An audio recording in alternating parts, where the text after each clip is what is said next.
You going to mug me? I'm not going to mug you. Is that gorgeous or what, eh? And I believe I can run a decent marathon. Download Veely now.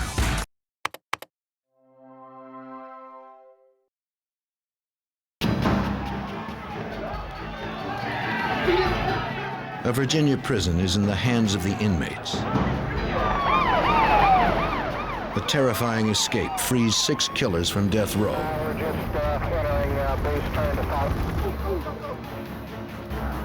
As the men run free, police race against time to track and capture the fugitives before they kill again.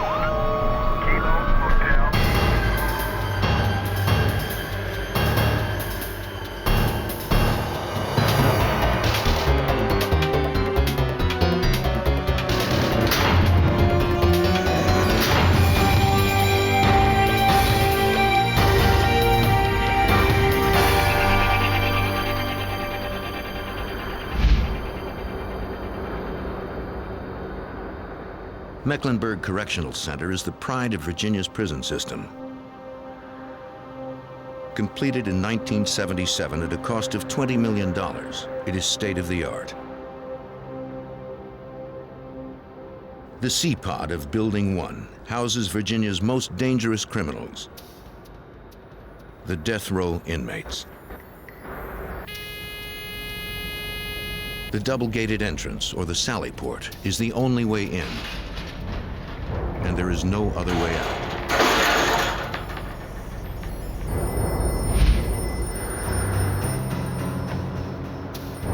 Officer Ron Sawyer is informed a bomb has been found in C-Pod. He is ordered to bring a van to the front of the prison immediately so the bomb unit can move and dispose of the bomb. Prison policy strictly forbids opening both gates at once.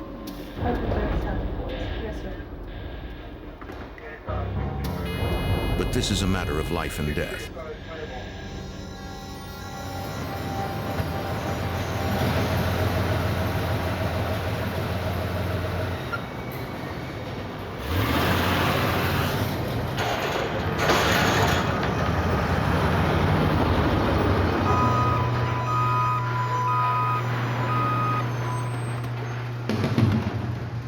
The bomb disposal team, dressed in protective gear, rushes from the building. The bomb is smoking. One of the men sprays the device with a fire extinguisher, apparently to keep it cool.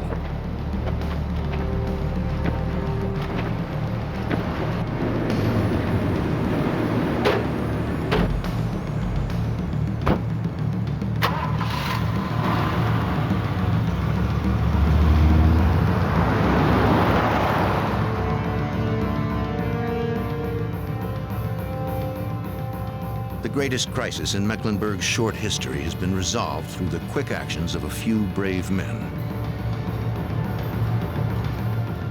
The bomb is safely outside the prison gates. But the crisis is only beginning. What seemed like a bomb evacuation had actually been an escape. The guards are now captives, and 6 of Virginia's most notorious killers are free. A big manhunt underway for 6 convicted murderers who broke out of a state prison in Mecklenburg County, Virginia during the night. The inmates were all on death row. The 6 overpowered guards with homemade knives and drove out with a prison van. As news of the escape spreads, it sends shockwaves through the state's law enforcement authorities. It is the first time death row inmates have escaped in U.S. history. In this program, some of the names have been changed.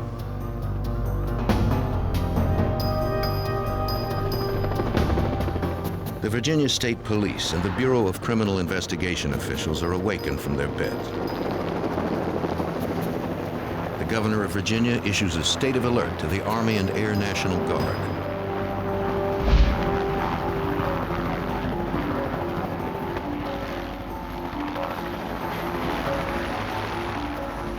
The director of the investigative division of the state police, James Lettner, is brought in to supervise the investigation. The governor was extremely concerned for the safety of any citizens that these escapees might come in contact with. He had been briefed on the background of these individuals. He was aware that each one was awaiting execution for murder or mass murders, and he was extremely concerned that we apprehend these individuals as quickly as possible. We've got 6 guys on the street now. Investigator Lettner arrives after the killers have been on the road for over 30 minutes. He immediately establishes a search perimeter. Because the inmates are driving a prison van, police will increase the search area every hour.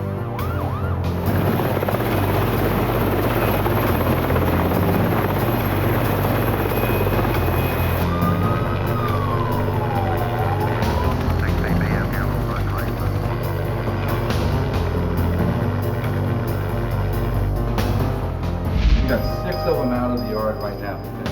Okay, I assume you're in total lockdown. We're in lockdown now. We're in lockdown. We're starting to get a final head count on everything. Have you done a head count yet? Lettner meets with the warden to learn about the men who escaped. Let me tell you, it's been about a month and a half. The news isn't good. We get mad, we got a couple The 6 fugitives have been convicted of killing a total of 17 people.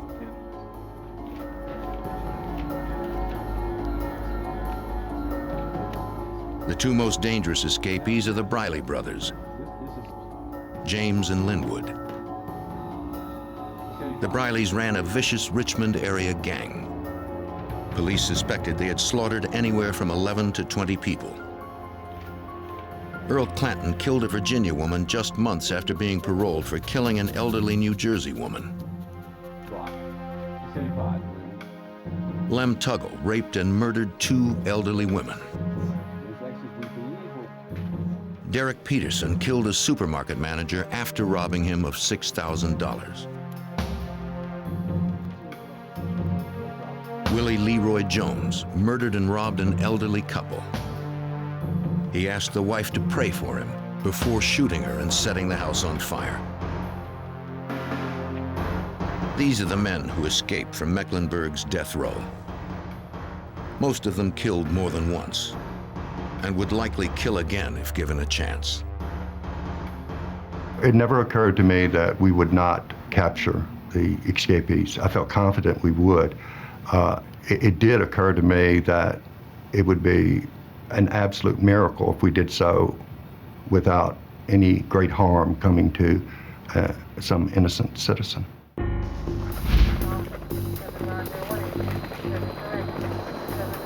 A full-scale manhunt is in effect. Officers from all over the state are dispatched.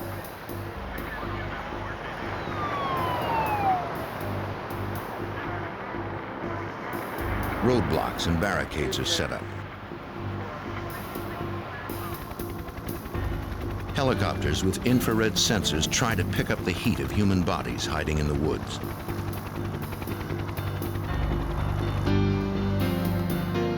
Police know the longer the killers run free, the harder they will be to recapture.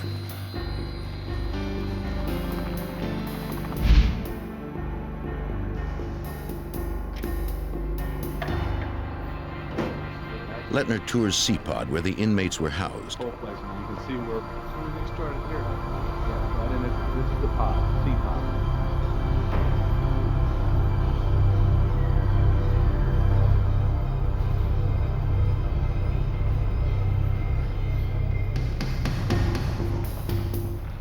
Officers conduct a search of each cell. They find no clues to where the escapees might be heading, but they do find some makeshift weapons. The inmates were very clever in both manufacturing and concealing weapons in their cells. One search that we conducted revealed a table leg that had been used to conceal a hacksaw blade, one shank, and some other contraband.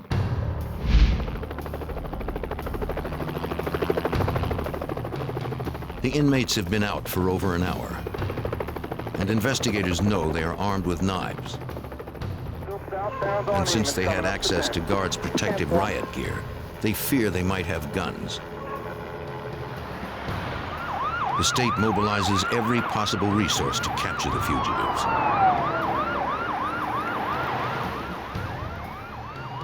A death sentence already hangs over each of the escapees. These men have nothing to lose. Officers comb the perimeter, searching for any sign of the killer's trail. This is Cochran right here. They find nothing. They're going north. I'm assuming they took 9. With no clues outside the prison, Lettner hopes the guards can tell him where the inmates have gone. Let's go out. Come on, let's go.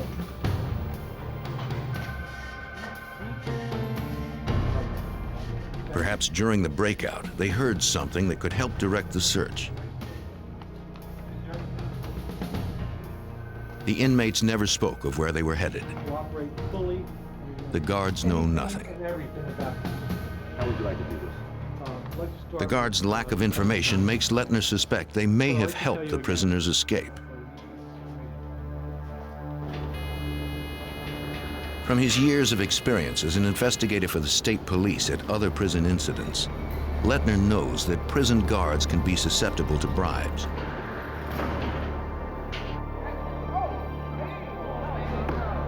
In 1984, Virginia prison guards had a starting salary of under $13,000. Even college campus police were paid more. Guards complained they were often assaulted by the inmates. The intimidation and low pay affected their morale.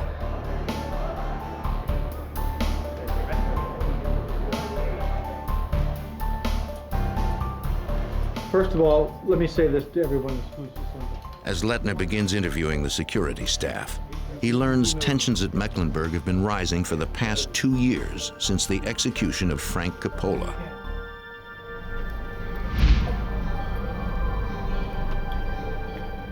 Convicted of beating a woman to death in a robbery, Frank Coppola steadfastly maintained his innocence. But after being on death row for 5 years, he stopped his appeal and asked the court to execute him. Coppola's execution signaled a controversial change in attitude. He was the first man in Virginia to face the electric chair since the death penalty had been reinstated 6 years earlier.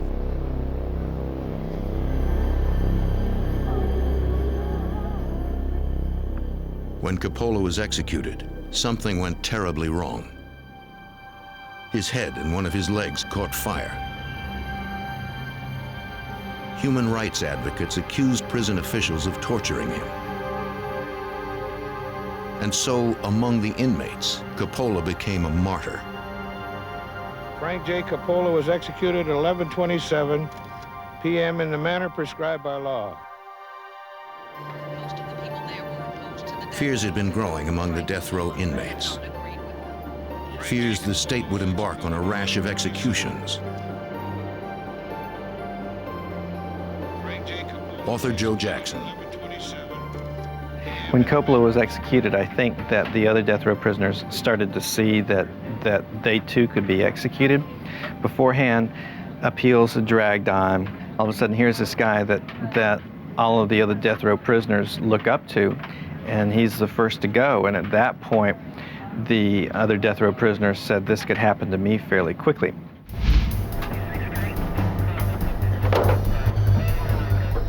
Two months before the breakout, an inmate on death row sent an anonymous tip to the state assistant attorney general.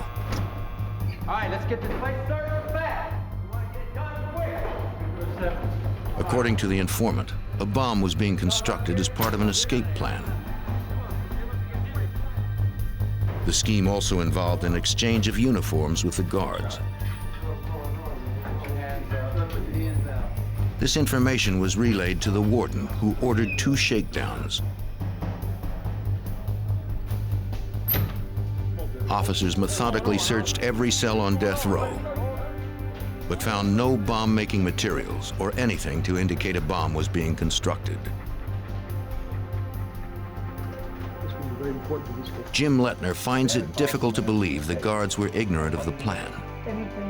He suspects one of them may have actively aided in the escape. An escape freeing 6 of Virginia's most dangerous men.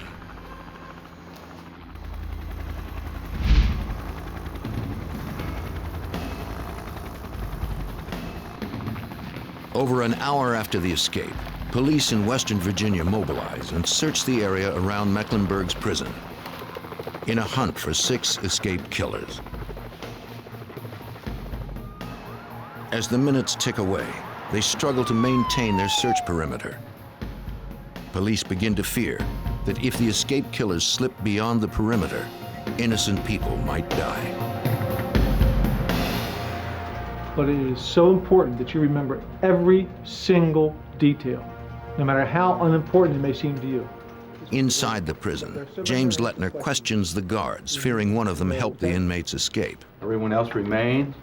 And desperate to find any clue as to how the breakout occurred and where these dangerous men might be, he calls each officer to account for his actions.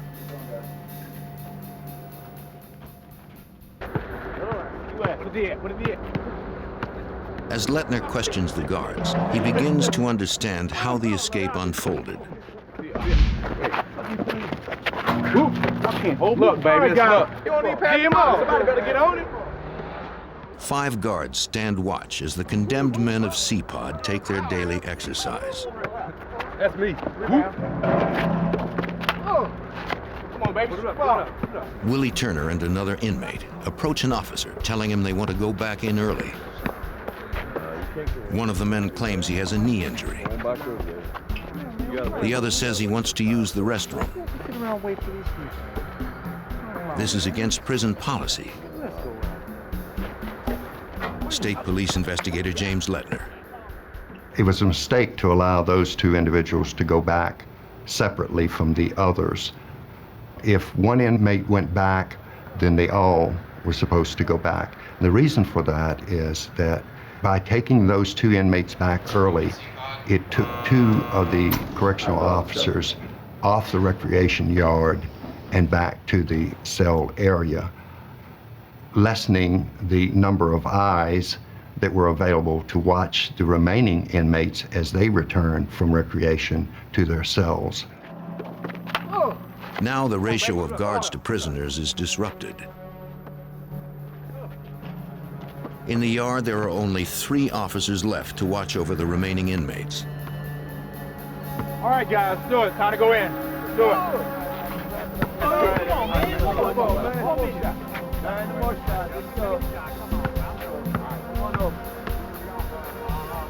The other inmates are escorted to their cells. The guards seem unconcerned they are outnumbered 3 to 1.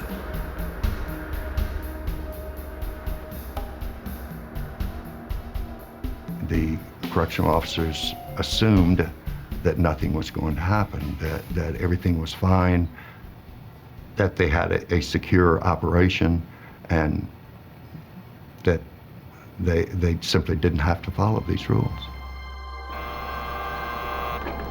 Had they been more vigilant, they would have noticed a plan is already in motion. A plan whose success or failure depends on one man, Earl Clanton. The plan also relies on the guards' complacency. They do not bother to count heads. The inmates bunch up and start to push, distracting the officers. Unnoticed, Clanton slips into the guards' restroom. His job, to wait for a signal. A ruthless killer, Clanton was chosen as the man to make the first strike. In 1980, he stabbed an elementary school librarian 8 times in the head. He then took the belt from her coat and strangled her to death. Because Because they didn't count heads, the guards have no idea Clanton has disappeared. Lettner's report would later indicate this was a breach of security protocol. It's difficult to believe that when you're dealing with individuals who have everyone murdered at least one person, and in some instances multiple murders, that the correctional officers would become complacent and feel that they didn't have to count these individuals or know where they were at every moment. It's difficult to believe that that would occur, but it did in this instance. The guards escort the inmates back to the day room. They never notice one of them is missing.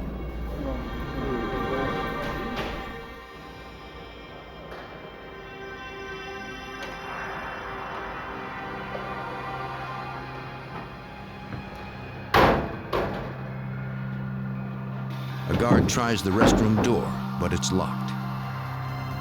The locked door should have sent up red warning flags.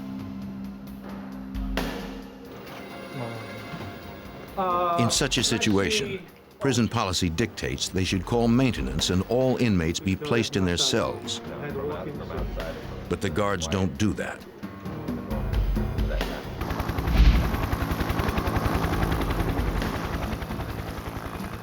Police are beginning to panic. It has been nearly 2 hours and the fugitives have not been spotted. The officers are now working a wide perimeter. They know the larger the perimeter, the easier it is for the inmates to slip past them.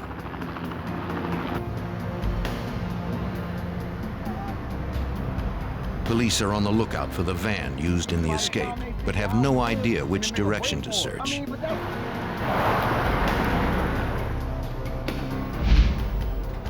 Warden, could I talk to you? James Lettner continues his investigation by questioning Nurse Rose Clark.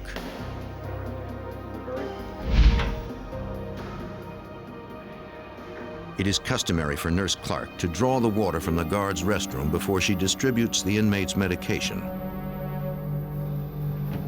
Unbeknownst to her, this is where Earl Clanton is now hiding.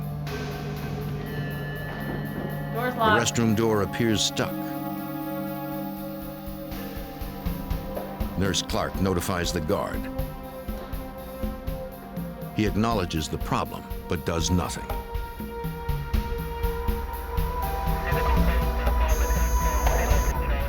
right, get these boys lined up for the medication. All right, everybody in the room. Let's go, gentlemen.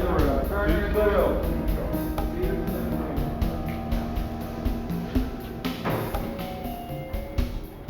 Nurse Clark decides to distribute the medication without water, as she has done in the past.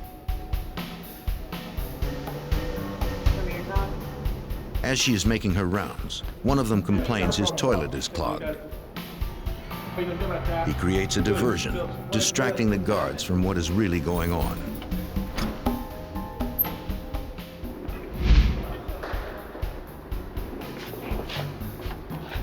Officer Hunter joins Nurse Clark as she continues making her medication rounds to the other pods in the building. The escapees were con artists. They were shrewd in the ways of the street and how they could get around these correctional officers. They had observed from the moment that they entered the institution that certain rules were not being followed, and it played right into their hands. At Mecklenburg, Building 1 is broken up into 3 pods, A, B, and C. C pod is divided into 2 sections, with a control booth separating the sections. Certainly. Officer Hughes, please. The man who controlled C pod was Rick Hughes. Electrically activated locks give Officer Hughes control over who enters and leaves death row. Does the control door...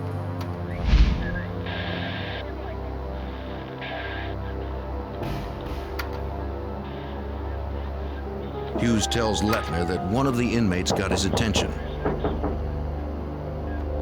It was Joe Giarratano, who was housed on the pod's left side. Giarratano asks Hughes to pass a book to inmate James Briley, who was on the pod's right side. All right, I'll do it this time. Come on, come on.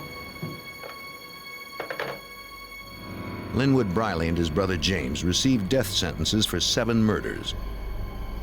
In one case, they repeatedly raped a woman within earshot of her common-law husband and their 5-year-old son, then killed the 3 of them.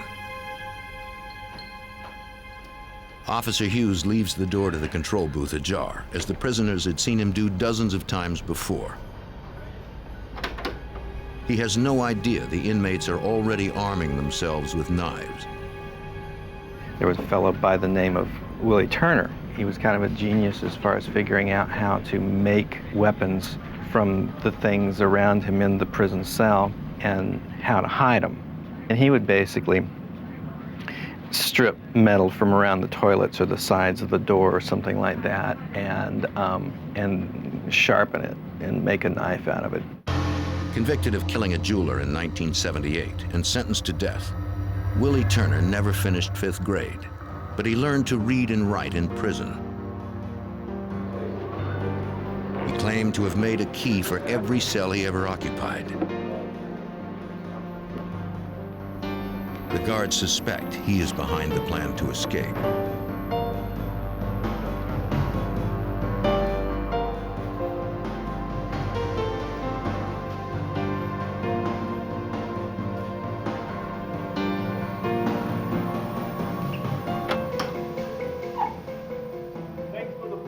At James Briley's signal, Clanton bursts from the restroom.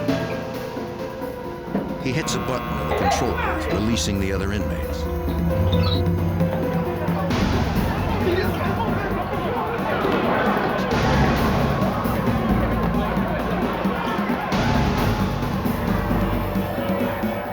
The prisoners take control of C-Pod in barely 3 minutes.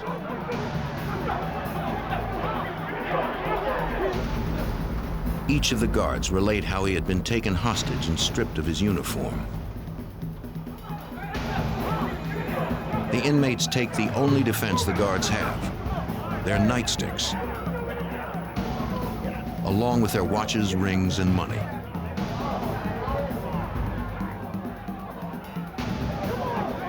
The guards are hogtied and shackled with their own handcuffs.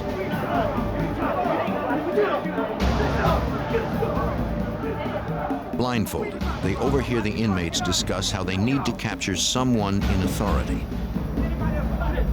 Just one at a time. Everyone else just relax. The senior officer is Watch Commander Lieutenant Mark Johnson.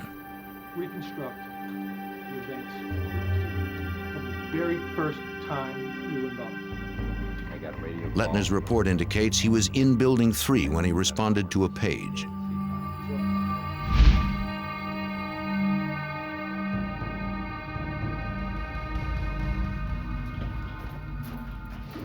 Building 3, located on the opposite side of Mecklenburg, houses the shipping department. Lieutenant Johnson, please call 161. Lieutenant Johnson, 161. Lieutenant Johnson is asked to call the extension of the C-Pod day room. The phone is answered by one of the guards held hostage. Lieutenant Johnson has no idea the guard is being held at knife point. C-Pod left, need you right away. The guard tells Johnson he needs help with inmate Giarratano, who he says has been wounded in an altercation. Lieutenant Fisher, Lieutenant Johnson, come in, please.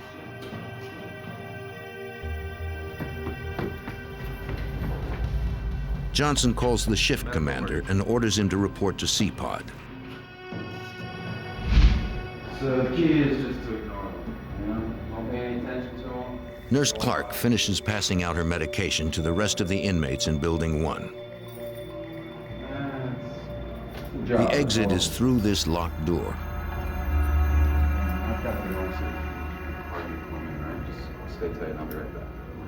Unfortunately, Officer Hunter has misplaced his key. He decides to return to C-Pod, unaware it is now in control of the inmates.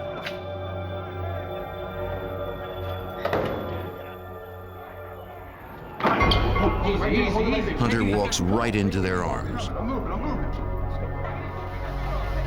Hunter is taken down to the pod's lower tier, where he joins the other hostages. The conspirators need his uniform. They force Hunter to strip to his underwear, then blindfold and hogtie him. The inmates know the security procedures, and they make the system work against itself.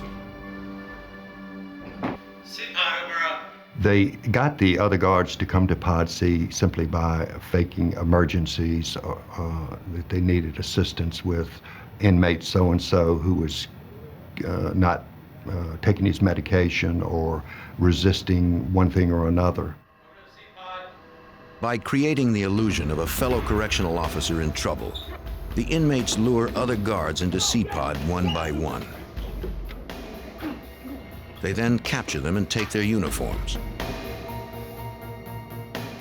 Nurse Clark is beginning to wonder what is keeping Officer Hunter. When a guard finally arrives, she is relieved. Hey, turn around. She has no idea her terrifying ordeal is just beginning.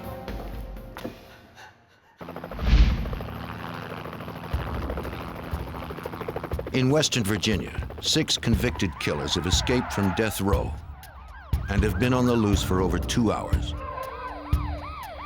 Investigators have no leads to their whereabouts. Police are frantically searching a wide perimeter. Using every resource available, they struggle to maintain it, desperate to contain the inmates.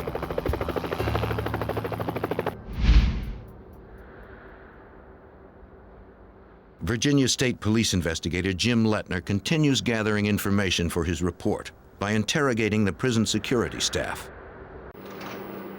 hoping they will provide some leads to where the escaped inmates are headed. Each officer recounts his terrifying ordeal.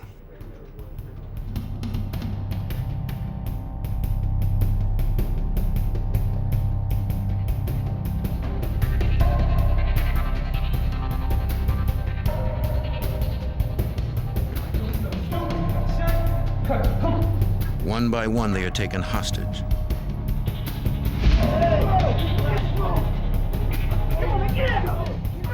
The inmates use their uniforms as a disguise to lure more officers into the trap. The guards tell Lettner James Briley wanted to kill some hostages. Guards in here. I think we wanted to kill a few of them. There were too many, Briley said. He was afraid they would become unmanageable. Willie Turner, one of the inmates, talks Briley out of it. They had agreed there would be no murders. Derek Peterson returns with Nurse Clark.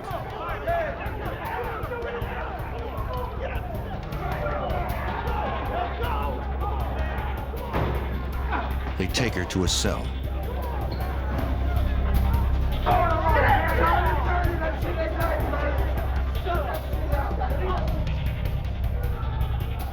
Nurse Clark is alone when Earl Clanton appears. Clanton had been convicted of killing 2 women, and now he has his eyes on Nurse Clark.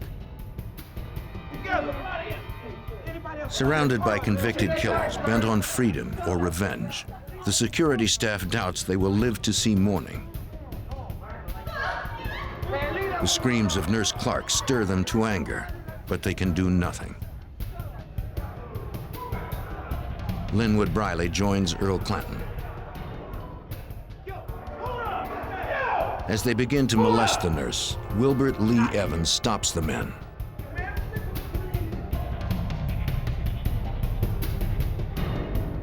Willie Turner reminds Linwood to remember the plan.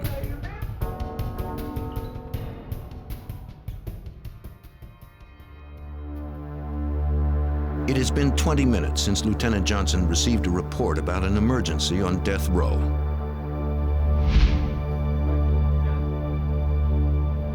He begins to wonder what is happening in C-Pod. He sent the shift commander to help out, but he never reported back. Johnson investigates the situation himself.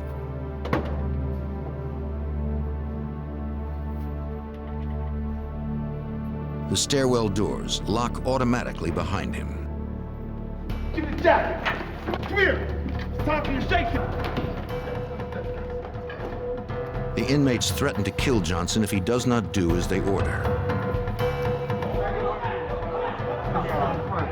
Once the inmates no longer have any use for them, the hostages fear they will all be killed.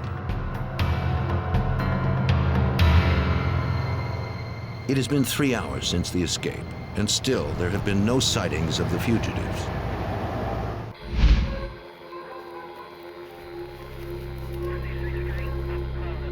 Authorities begin to fear they've slipped the search perimeter.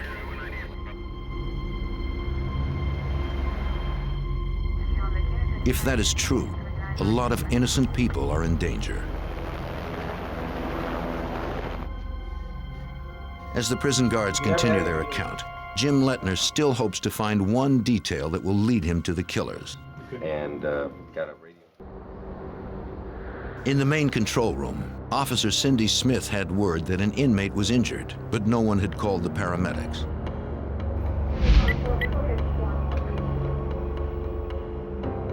During the past hour, several officers and supervisors had gone up to death row. None had reported back. Officer Smith begins to worry. Main control room, Officer Smith. The inmates on death row have taken all the guards in C-Pod hostage. Having all the uniforms and money they need, it is time to make good their escape and get out of Building 1.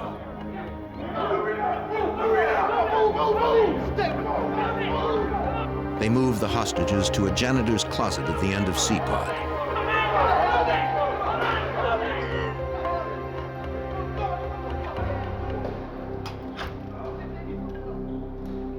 James Briley grabs a television set. Somehow he would have to pass it off as a bomb. Now that the inmates have control of C-Pod, they have to get out of the building. At the center of Building 1 is a main control room which controls the door to the outside. The inmates have to gain control of this room. In the main control room, Officer Smith is still waiting word from the officers dispatched to C-Pod. Officer Smith. Then she receives a call.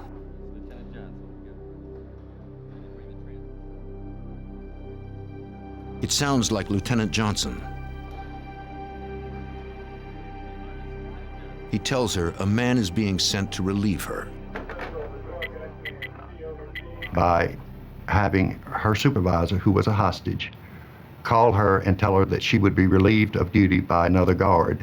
She didn't question who the guard was.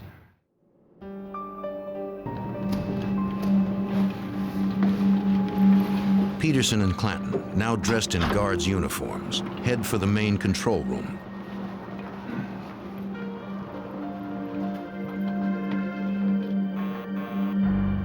Officer Smith has no way of knowing the officer sent to relieve her is Derek Peterson.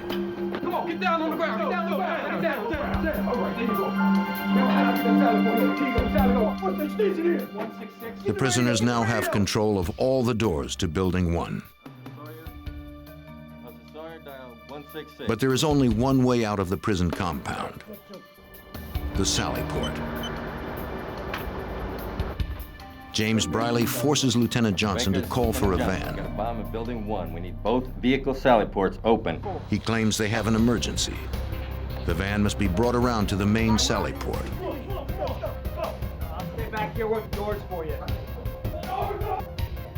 Willie Turner has an appeal pending and volunteers to stay behind and guard the hostages. In the C-Pod control booth, Joe Giarratano, who also stays behind, pushes a button, opening the stairwell door.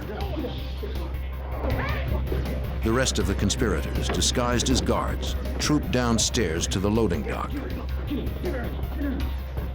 Lieutenant Johnson is no longer needed, and so the watch commander is imprisoned in the Building 1 stairwell.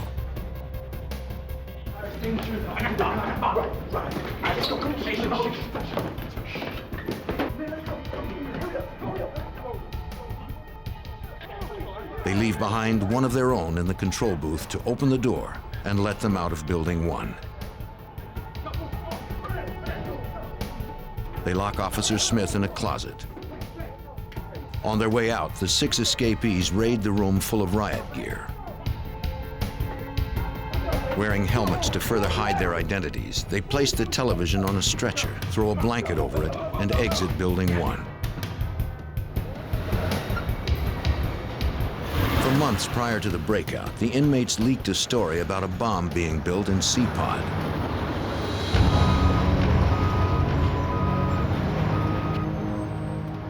So when James Briley warns the officer in charge of the van that they have a live explosive device and it might go off, the terrified officer completely believes him.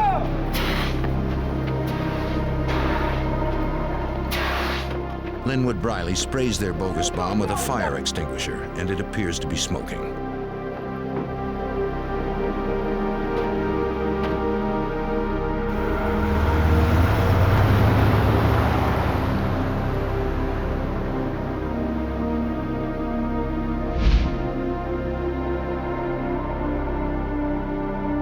The escape has taken less than 2 hours to execute.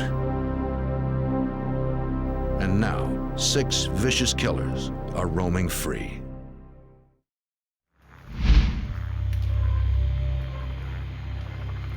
It has been over 3 hours since Virginia prison officials were awakened by terrifying news. 6 death row inmates have broken out of Mecklenburg Correctional Center, a state-of-the-art escape-proof facility. All police have is a widening search and no leads.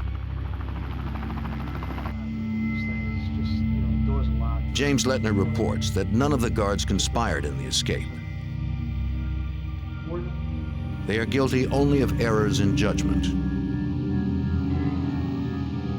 Each error by itself would not have been enough, but taken together, they enabled 6 condemned men to escape. The most pressing question on Lettner's mind is where the killers are headed. Between them, the 6 escapees have been convicted of killing 17 persons. They've been in and out of prison most of their lives.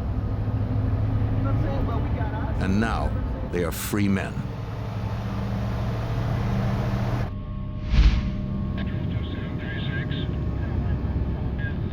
Officer Lawrence Harrison of the Warren County, North Carolina Sheriff's Department, on patrol far outside the Virginia authorities' search perimeter, notices a white prison van.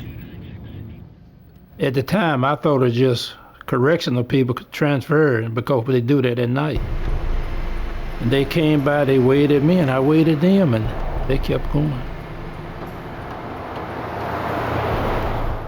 The prisoners have slipped the perimeter, and Officer Harrison has not yet been informed of the breakout. The escapees realize a white prison van would be easily spotted.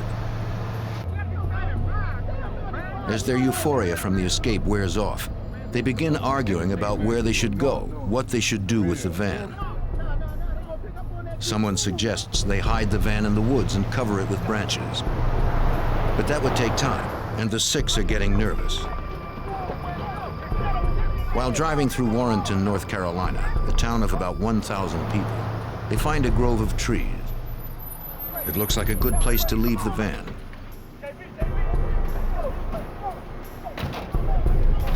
The escapees split up.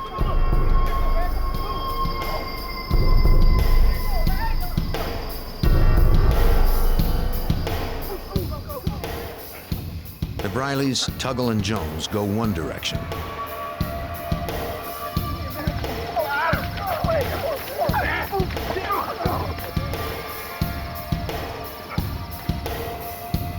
Clanton and Peterson go another. The men get lucky, finding some sweat clothes hanging outside on a clothesline. They ditch their prison garb. While police continue to search the perimeter around the prison, the inmates are running free to the south of their search area.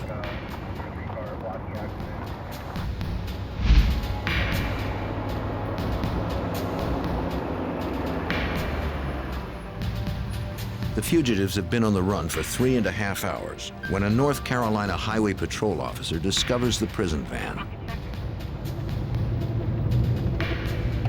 211 Central. I'm stopping to check out a suspicious van in the back of the schoolyard. It's 30 miles from Mecklenburg. It had been driven into some trees behind the Marion Boyd Elementary School. Parked near the playground, the van is hardly inconspicuous.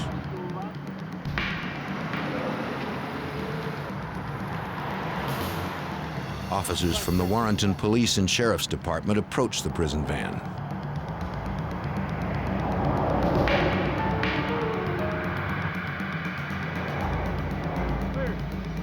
Take the door here. Take the door.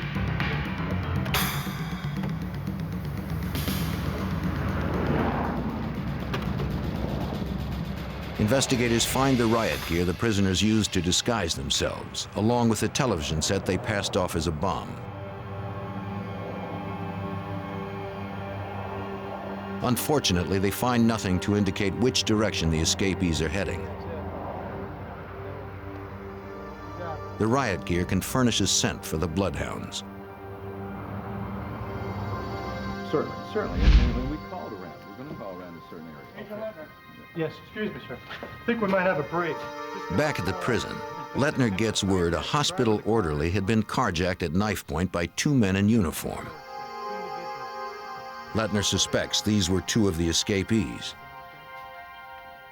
The orderly is lucky to have escaped with his life.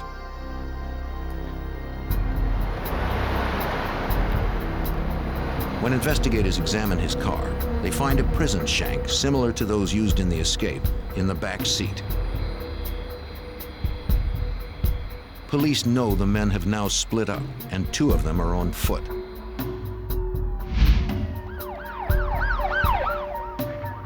The Virginia State Police, prison emergency teams, and the North Carolina Highway Patrol take over a motel and set up a command post. Because the fugitives have crossed state lines, the FBI is called in. Special Agent James Trotter is awakened in the middle of the night. The phone rang. My wife answered it, handed the phone to me. It was Wayne Waddell, an agent down in Danville, Virginia, which covered the prison at Mecklenburg. Wayne said something like, Jimmy, I got a problem. We got a problem. 6 guys have broken out of death row here. The fact the escapees split up would make them harder to find. But if they were on foot, they couldn't go far. Investigators adjust their search perimeter, vectoring in the location and time the van had been abandoned with the location and time of the attempted carjacking.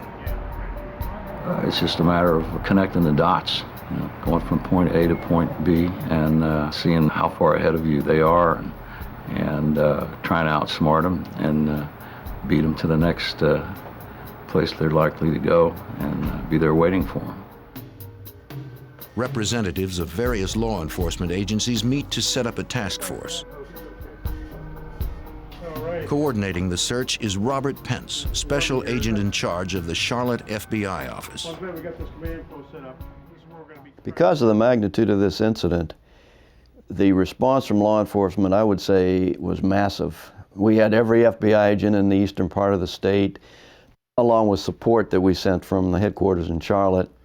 We used aircraft, we used dogs, we used corrections officers. In other words, it was a door-to-door search, it was a field-type search, and while all this was going on, communications were being sent to enlarge the search, to prepare the rest of the sector and the rest of the country to be aware of these people and be alert for them. Counting. Special Agent Pence needs more information. The names and addresses of their next of kin, records of telephone calls they had made, the identities of persons with whom they were authorized to communicate. Well, what we did simultaneously was search records to try to identify associates, relatives, neighbors, anyone who these individuals might have tried to contact if they got out of the Warrenton area. Police set up a tip line. Pence dispatches agents to interview the fugitives' friends and family. Not just to gather information, but to warn them that the killers are on the loose. We believed that they were still in the area. I mean, we had no indication that they had left, so the perimeter was kept tight and we kept looking for them. But thoughts or feelings creep into you that perhaps they did escape.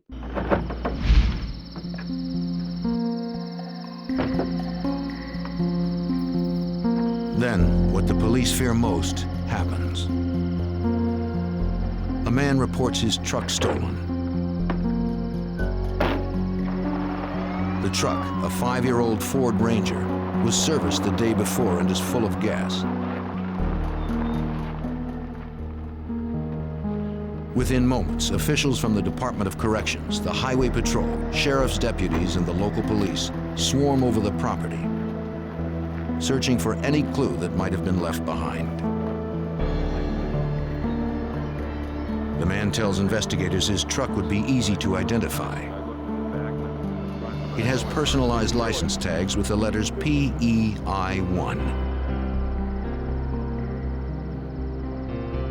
Police order an all-points bulletin put out for the pickup.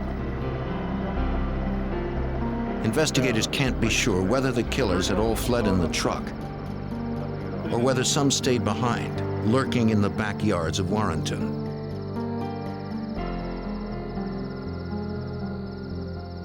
Special Agent Pence. So initially it was to try to contain them, and then it became a national search. So while all this was going on, while the physical search was going on, communications would be sent advising the rest of the country about what happened here, that we had the largest breakout of death row inmates in U.S. history, and we needed to apprehend them very quickly. The new perimeter has just been shattered. Now that the escapees have a vehicle, the search area extends for hundreds of miles up the East Coast.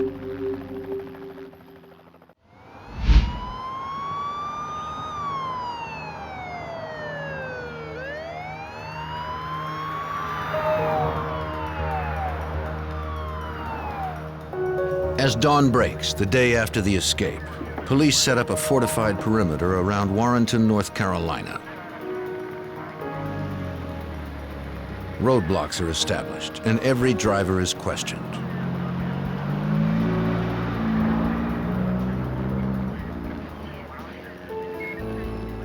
Search teams are organized. Every available law enforcement officer is recruited. Police bring in tracking dogs to follow the escapees' scent. Starting in the area immediately around the van, a pattern search fans out like ripples in a pond, covering an ever wider area, requiring more and more manpower. Police comb the woods and search outbuildings, anywhere the escapees might hide.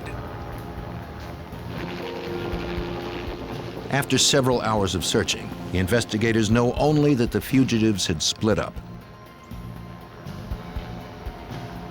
Some of them may have stolen a truck, but police were no closer to finding them than when they started.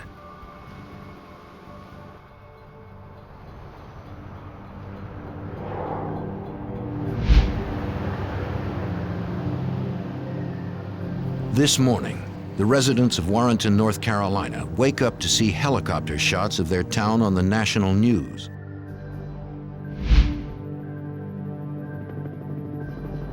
At the prison, officials attempt to answer the questions of a frightened public. At this point in time, our primary concern is the recapture of the inmates who are at large at this point, and we are cooperating with the FBI, with North Carolina, with a number of other authorities in an effort to do that. Fred Patton, District 1st Sergeant in the North Carolina Highway Patrol. You could all but chart it like a fog bank as the fear rolled across the 4 counties from Warrenton outward.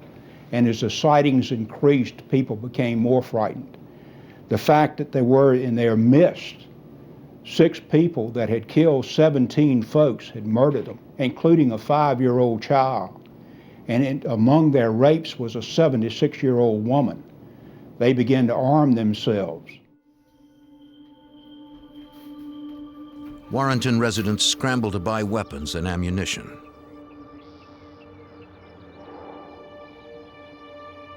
Citizens are terrified to learn 6 desperate killers are loose in their community. Virginian pilot reporter Tony Geronmata. There was a lot of tension, a lot of fear. I remember people talking, saying they had their guns, and if anybody came on their step, they would shoot them. Talked to some of the merchants in this little town. Apparently, got cleaned out of guns, and there was no ammunition to be bought. Residents barricade themselves in their homes.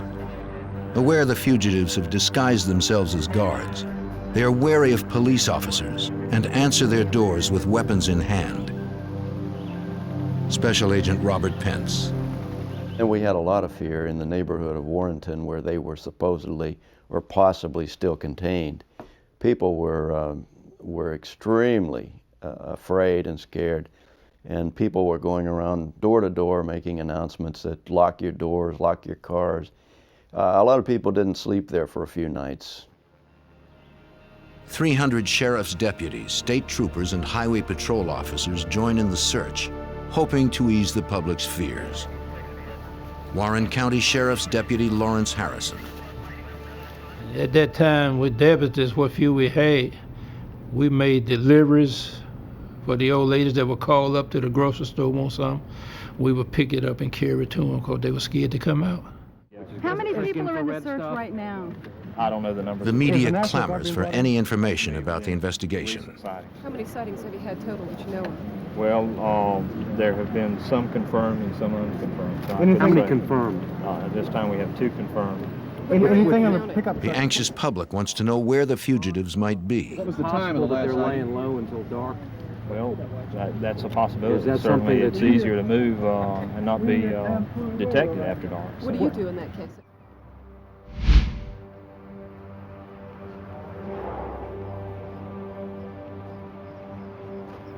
Earl Clanton and Derek Peterson traded the guards' uniforms for some sweat clothes.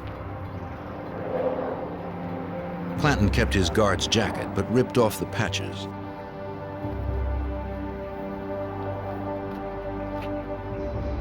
The 2 fugitives walk into a coin-operated laundry. Having spent a sleepless night on the run, they are hungry and thirsty. They had just been to a convenience store where they bought a bottle of wine and some cheese.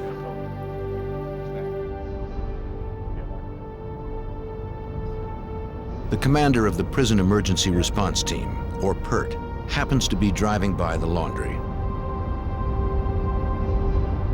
He spots a man wearing a coat. The coat is the same color and cut as a Mecklenburg guard's uniform. Certain this is one of the escaped inmates, the officer decides to arrest him before he can leave the laundry. He hopes to catch him by surprise. Man, get out! Get out! Go! Go! Freeze! Let me see your hands! Turn around! Get your hands up! Come on, man! Come on, turn around! Make any move? Clanton and Peterson were out of prison for no more than 19 hours. They didn't go far. And now their freedom is over. The 2 men concede they expected to be caught because they were lost. Turns out it was a convenient place to be arrested. The coin-operated laundry is only a half block from the county jail. They found 2 of them there. They thought maybe the rest of them would be there. So if we had fear before when the van was discovered, we had a tremendous amount of fear whenever 2 of them were apprehended right in town. So during that early 2 or 3 days, the mood was very serious, and the people were very concerned, very scared. We knew at that point it was going to be a complicated search because they weren't all looking out for each other and they weren't together. and maybe 2 of them were a little more half-hearted in this escape, and now we had to find the ones that really intended to go the route and where they were going. Investigators debate the possible whereabouts of the other 4 escapees. To Special Agent Trotter, the Briley brothers are at the top of their list. The Briley brothers killed repeatedly for no apparent reason. They killed women, they killed pregnant women, they killed little children, they killed grown men, and they killed in very brutal and grisly ways, and apparently had absolutely no remorse for any of the crimes for which they were convicted. Trotter fears that, unlike Peterson and Clanton, the Briley brothers won't give up without a fight. Police are in a desperate race against time today to find 4 killers who they fear may kill again.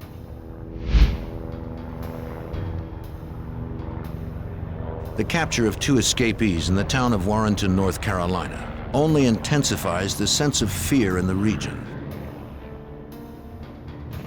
On the 2nd day of the search, police scour a North Carolina campground after a woman reports she saw 2 of the convicts jogging across a field. Officers fan out through the woods, emerging hours later with nothing but a cold trail.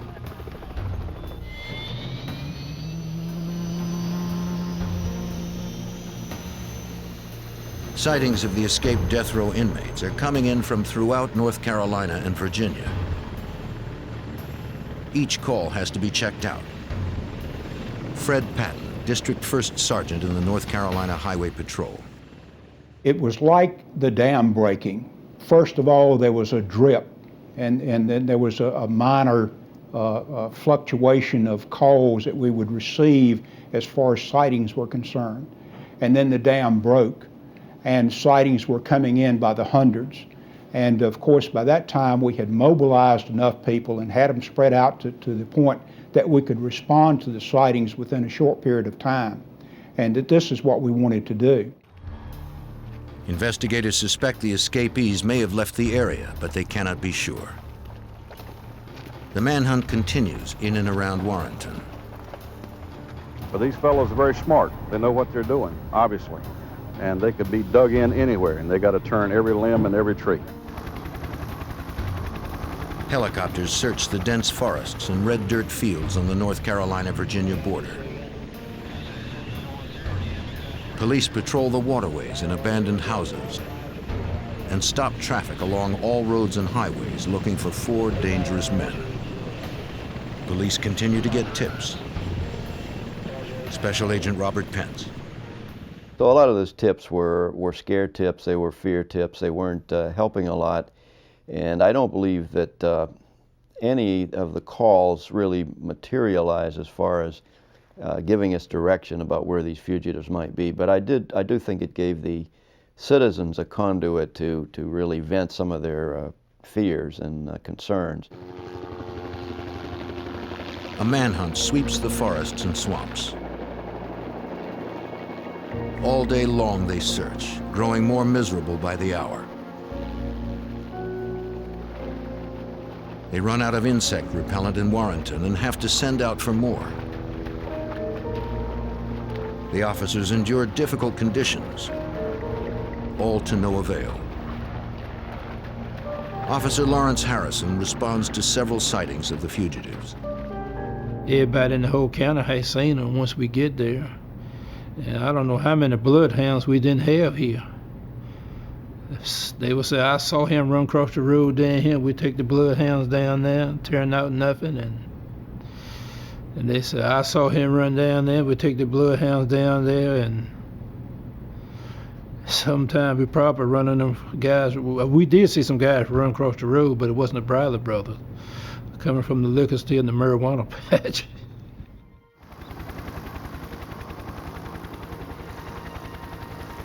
Reports pour in as residents throughout Virginia and North Carolina call police hotlines claiming to have seen the fugitives.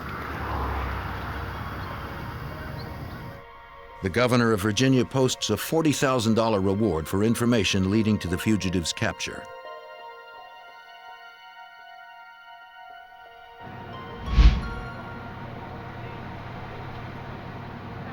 Sightings come in from North Carolina and Virginia.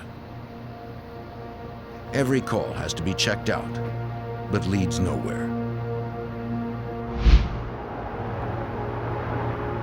Thinking the Brileys might return to their old neighborhood, Richmond, Virginia, police interview their acquaintances and former gang members. Special Agent James Trotter. These guys just killed to see people die, just to be killing.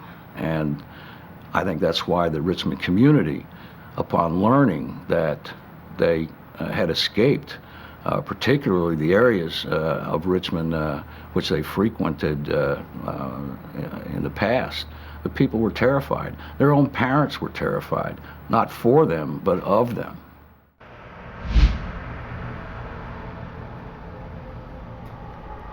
In Portsmouth, Virginia, just a few hours' drive from Warrenton, a police officer spots two men breaking into a car. Hey, police, what are y'all doing? See some hands. See some y'all. Let me see your hands. Step out from behind the car. Step out from behind the car. Let me see your hands. Good. When he tries to stop them, the two men open fire.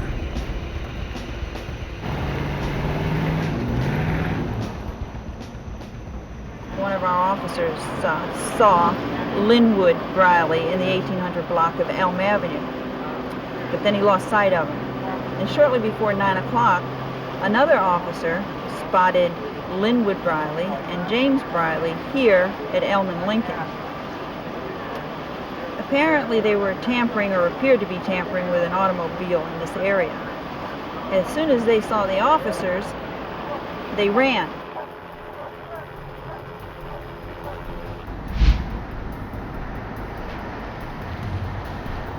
As fears spread, the sightings keep coming in from far and wide. If the escapees did steal a pickup truck, they could be anywhere. The missing vehicle had enough fuel to get past Richmond. Hey. Yeah, he's right up there. On a hunch the fugitives might head north, agents begin interviewing gas station attendants just north of Virginia's capital. About some black guys in a pickup truck. One attendant remembers seeing a pickup truck with one white man and three black men. In the back. 4 guys pull off the Investigator Jim Ledner. Pickup truck. One was in the bed. I was absolutely convinced that at least 2 of them, and perhaps 4 of them, were capable of murder or any other crime, and would eventually commit other murders if they remained on the street. Having lost their perimeter, investigators scramble for clues to where the fugitives might be headed.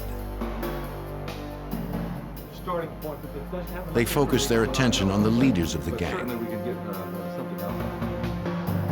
They begin by examining a log of phone calls made from death row.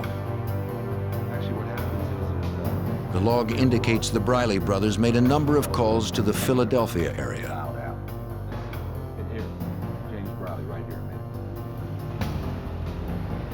The log entries lead agents to one wrong address after another. They begin to suspect the Brileys entered false phone numbers. Michael Carbonell is a supervisory special agent with the FBI in Philadelphia. Based upon all the negative investigation we had conducted, I felt that those numbers were not right. In other words, they were not telling the guard which number they were actually calling. Investigators subpoena the toll records corresponding to the phone on death row. When they compare it to the handwritten log, their suspicions are confirmed. The phone company's records show the actual numbers the Brileys called. Agents now have over 50 good numbers to investigate. Okay, the only other thing we had was maybe mail.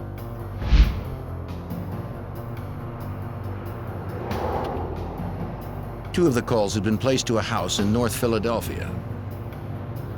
Investigators know from prison visitation records that the Brileys have an uncle who lives in North Philly. Carbonell set up to trace their uncle's outgoing calls.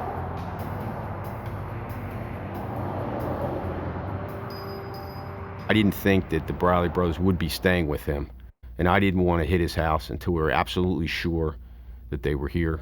The time was on our side at that point, so we decided to put a surveillance on his residence, and we conducted that surveillance for probably 4 or 5 days. The FBI watches the Brileys' uncle's every move. Although they never see him with the Brileys, the agents have no choice but to wait it out.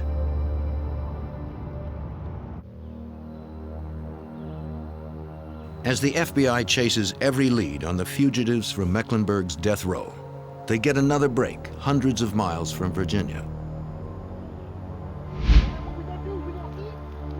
Lem Tuggle and Willie Jones took 8 days to make their way to Woodford, Vermont, a little resort town just south of the Canadian border. The men had spent the night in the woods. They decide to try and make it to Canada.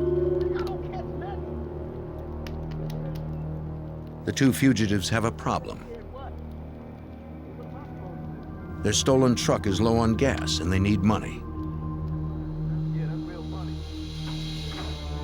Tuggle leaves Jones and drives back to a souvenir shop he had visited 3 days before. Oh, hiya. Diet Coke. Waiting for the right time to make his move, Tuggle asks the owner for a soda. And there will be anything else for you, sir? Yes, ma'am. Drawing a hunting knife, he demands all the money in the cash register.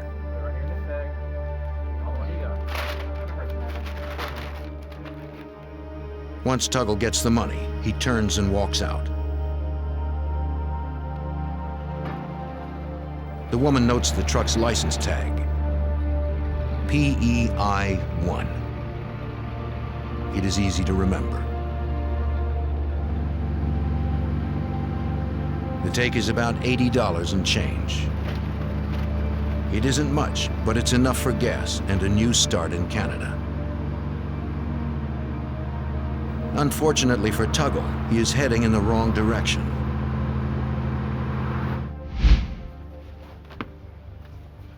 Ronald Wunderlich has just woken up and is about to head off for an all-night job guarding a nuclear power station. When he hears the report of a robbery at the Woodford gift shop. Wunderlich is a constable in a town of only 300 people. His Ford Escort doubles as his patrol car. In Stamford, Vermont, it seems unlikely he'll have to engage in any high-speed chases. Trooper Daniel Begebing also hears the report. The dispatcher says that the suspect was last seen driving east on Route 9. And the dispatch advised that upon running a registration check on the motor vehicle, they had discovered that it was a stolen vehicle suspected involved with escapees from the Mecklenburg area. Begebing accelerates to intercept the vehicle.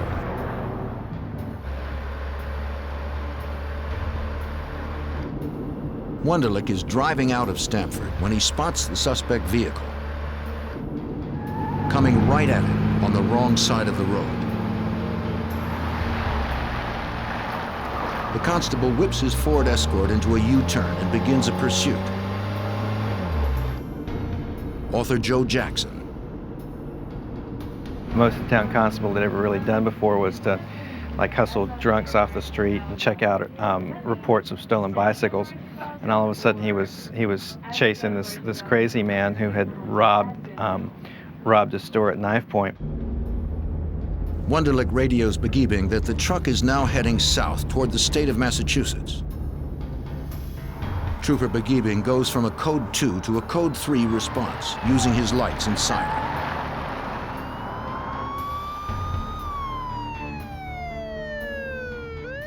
I was accelerating around probably 80 or 90 miles an hour to try to meet them, to make up some time and distance before he got north to the intersection of Route 100 and Route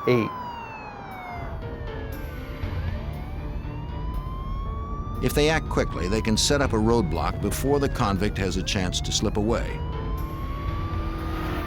On the radio, Begiebing hears that other officers are joining the chase. Wunderlich advises him that the vehicle is turned around and is proceeding north on Route 100. The trooper and the fugitive are now heading straight for each other. At that time, I was trying to find a good location to execute a stop where there weren't any residences around, where we could have something of relative safety, yet still be in enough of a field of view where I could see the truck coming. The officers now realize they are pursuing a convicted killer. When Begiebing swings his vehicle across the road, he knows he is putting his life on the line in a high-stakes game of dare. There's a little element of danger involved, but yet it's something that, being a rural patrol officer, you rarely see, and you're kind of like saying, oh no, to yourself, you know, that what have I gotten myself into here? Begiebing is gambling that the suspect isn't desperate enough to ram his cruiser, or that he is a good enough shot to stop him before he does. A Vermont state trooper and a town constable have boxed in one of the death row escapees. It's now a question of whether Lem Tuggle, who had been convicted of killing 2 persons, would be squeamish about killing a 3rd.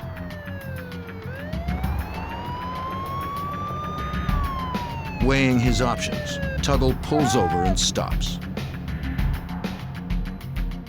I then ordered him to place his hands out the window so I could see his hands, and we then ordered Tuggle from the truck to lay down on the pavement, and then approached him and took him into custody.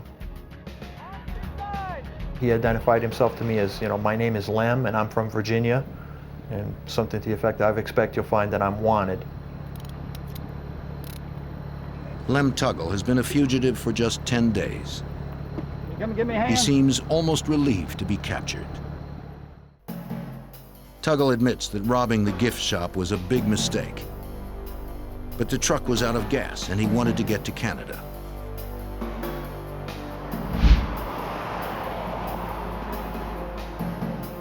The next day, an unusual call comes in to the Vermont State Police. State Police Derby.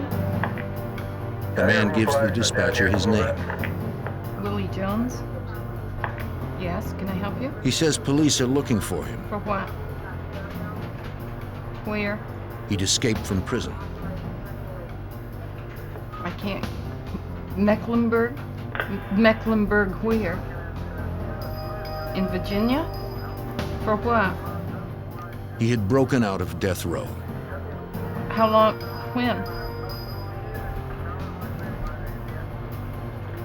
And you want to turn yourself in? I will be sending the cruiser up, the police up to talk with you. When Tuggle didn't return, Jones became lost and confused. Tired of being on the run, he wanted to turn himself in. The dispatcher asks Jones to describe where he is. She determines that he is on Route 242 outside the town of Jay. Jones tells the dispatcher he is unarmed. In his 26 years as a trooper, this is the only time Richard Armitage has ever had a fugitive call and ask to be picked up. He just looked like he was ready to turn himself in. He looked dejected, he looked tired, dirty, hungry, and it was obvious that he'd been bit by a number of the black flies that we do have in this area. And it was like the weight of the world had been taken off his shoulders. He was so glad that he was going where he could get something to eat and something to drink. It wouldn't have been difficult for Jones to enter Canada. In Vermont, the border is only guarded at the highways. If he knew where he was going, he could have easily just walked across.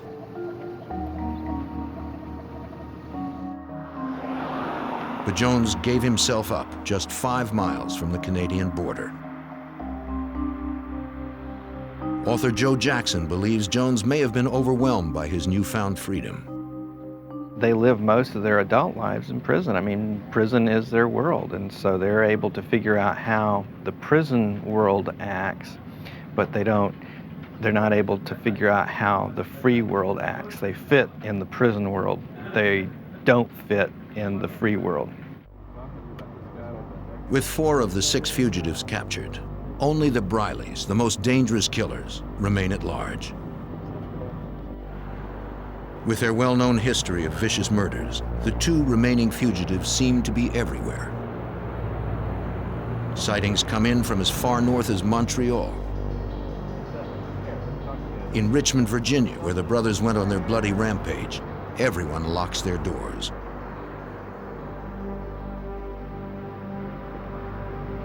A manhunt is organized in Oxford, North Carolina, after a man thought to be Linwood Briley steals some cans of food from a convenience store. In Richmond, Virginia, the family of a former gang member who turned state's evidence against the Brileys is given police protection.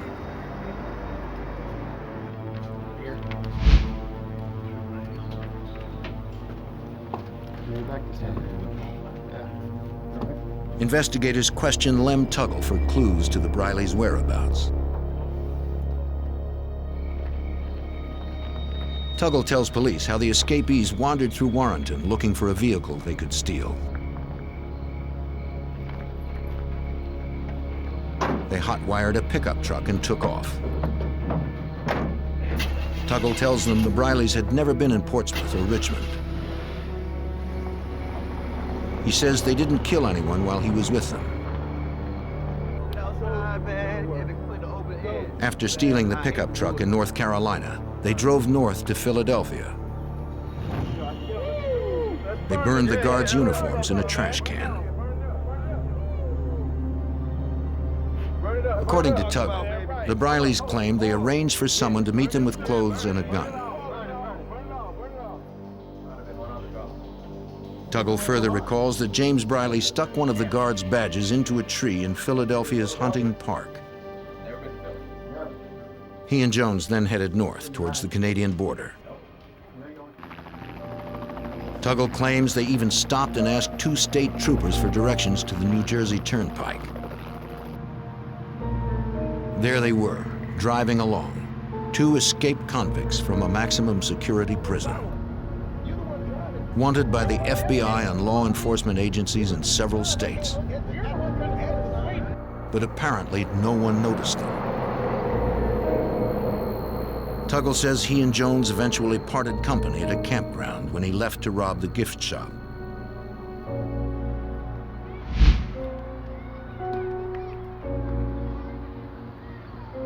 Special Agent Mike Carbonell comes to Philadelphia with a map of the park drawn by Tuggle. I frankly didn't believe it. I'm familiar with Hunting Park. When I looked at the map, there were no tennis courts drawn on the map. I was skeptical. I felt, why would a guy who's on death row, who's going to be executed, cooperate with us?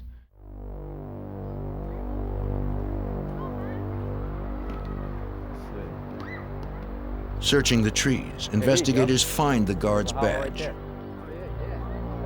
This confirms Tuggle's story. I was stunned. I didn't believe it. But the proof is in the pudding. The badge was there, and then we knew that they were here. The FBI knows the Brileys have an uncle in Philadelphia. They believe the 2 fugitives will probably contact him if they haven't done so already. Special Agent James Trotter. They set up a surveillance and sat there for days, nothing. He would call me and report. He would say, the guy's not doing anything, nobody's coming or going.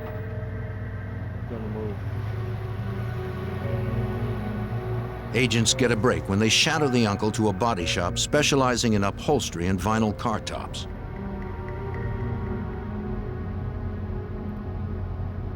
Days earlier, a woman in New York notified police she received a call from James Briley. The call originated from this garage. Its owner, Dan Latham, had been introduced to the Brileys by their uncle using false names. He called them Lucky and Slim.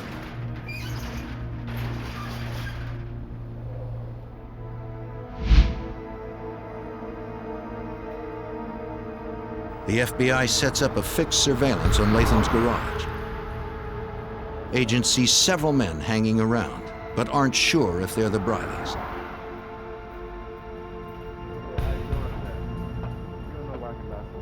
They send in an informant from the neighborhood to try and confirm an ID. He was a street-type guy who was very sharp, could really maneuver in that environment. We sent him in there. He actually talked to James Briley. He came back out and met with us. He said, "I think it's him." A tattoo on the suspect's left arm further confirms the ID. Agents believe they have found James, but they see no sign of his brother Linwood. They wonder whether to go in and arrest one, or wait with the hope of getting both. But if they wait, Virginia's most notorious serial killers might slip away.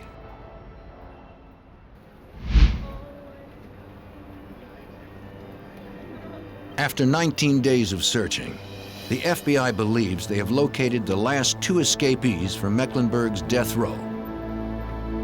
They have taken refuge at a body shop in North Philadelphia. The two fugitives appear to be having a party.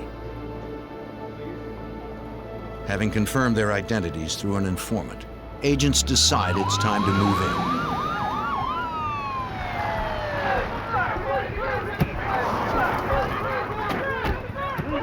Garage owner Dan Latham is surprised by all the commotion. I myself was in the office on the phone, just taking it easy, and I heard some wheels screeching, coming to a halt, and I heard a lot of screaming. I looked outside, all I seen was guns, a lot of guns. Both brothers admit their identities and are led away in handcuffs. The nationwide manhunt is over. The last of the Mecklenburg Six are recaptured. They had been free for 19 days. For Sergeant Fred Patton, it is the end of a nightmare. When the Briley brothers were finally apprehended in Philadelphia, it was like the weight of the world had been lifted off of you, because I reiterate that these were bad folks. These were killers.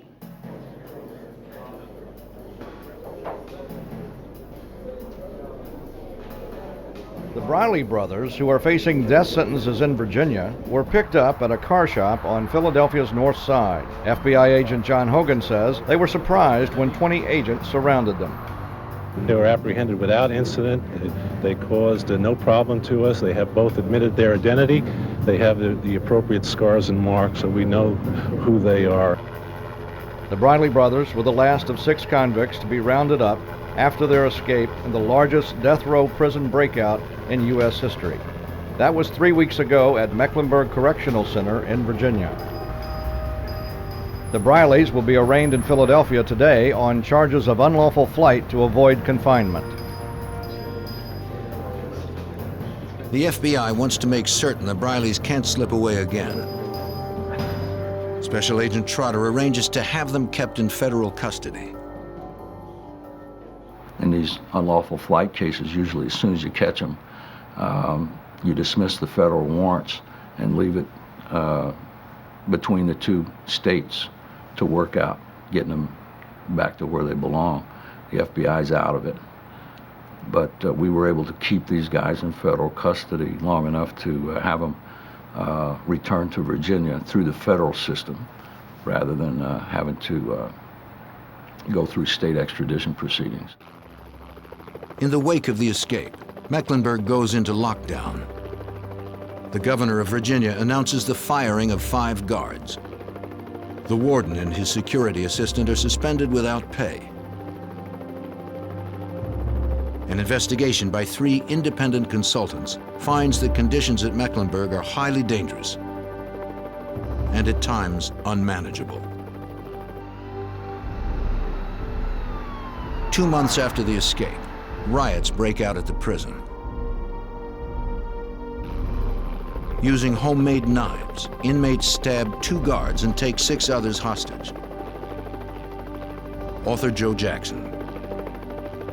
A lot of violence in the prison before the escape, but once the escape occurred, that was like a symbol to a lot of the other prisoners, and so at that point the lid blew off of Mecklenburg, and there was a big riot. It appears to be a repeat of earlier events. Only this time there is no escape. The standoff ends shortly after sunrise. Corrections Director Robert Landon resigns 3 months later. Before he leaves, Landon puts many changes into effect. Doors to the guards' restrooms are now locked all the time. Open stairwells where inmates could hide are boarded up.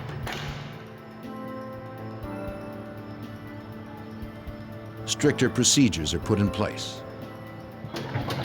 An interlock is installed on the main sally port, preventing both gates from opening at once. With these changes in place, Jim Lettner believes that such an escape could never happen again. Corrections were made to our institutions, both in the way jobs were performed, as well as new regulations that were instituted that makes our prisons more apt to be escape-free in the future. In October of 1984, as Linwood Briley's execution grows near, he is quoted as saying, "At least I had my 19 days." Briley is the second man in 22 years to be executed in Virginia. But in the aftermath of the escape, officials step up the rate of executions.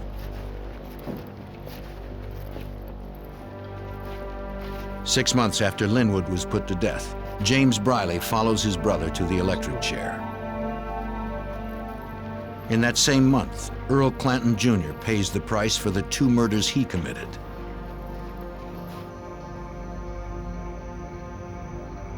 Derek Peterson, one of the first escapees to be recaptured, makes his final walk in 1991.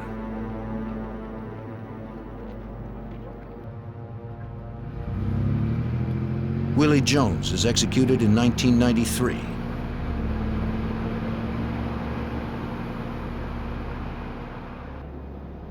Willie Turner masterminded the escape, but he remained behind because he had an appeal pending.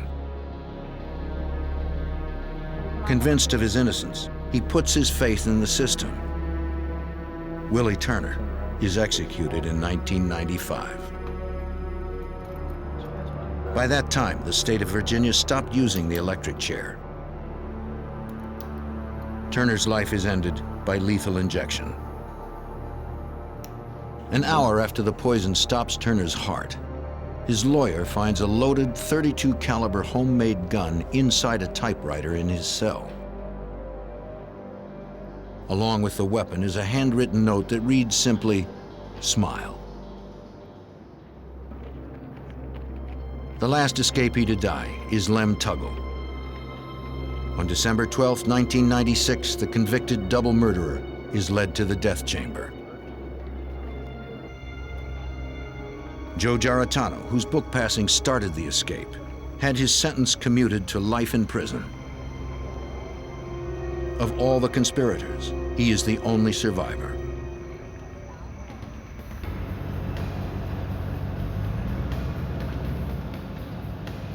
The escape of the Mecklenburg Six shocked and terrified the nation for 19 days. The coordinated efforts of police and law enforcement officials returned the men to face the ultimate penalty for their crimes. Since the escape, the Commonwealth of Virginia has executed over 80 people. State-sanctioned execution continues to be hotly debated in Virginia, America, and around the world.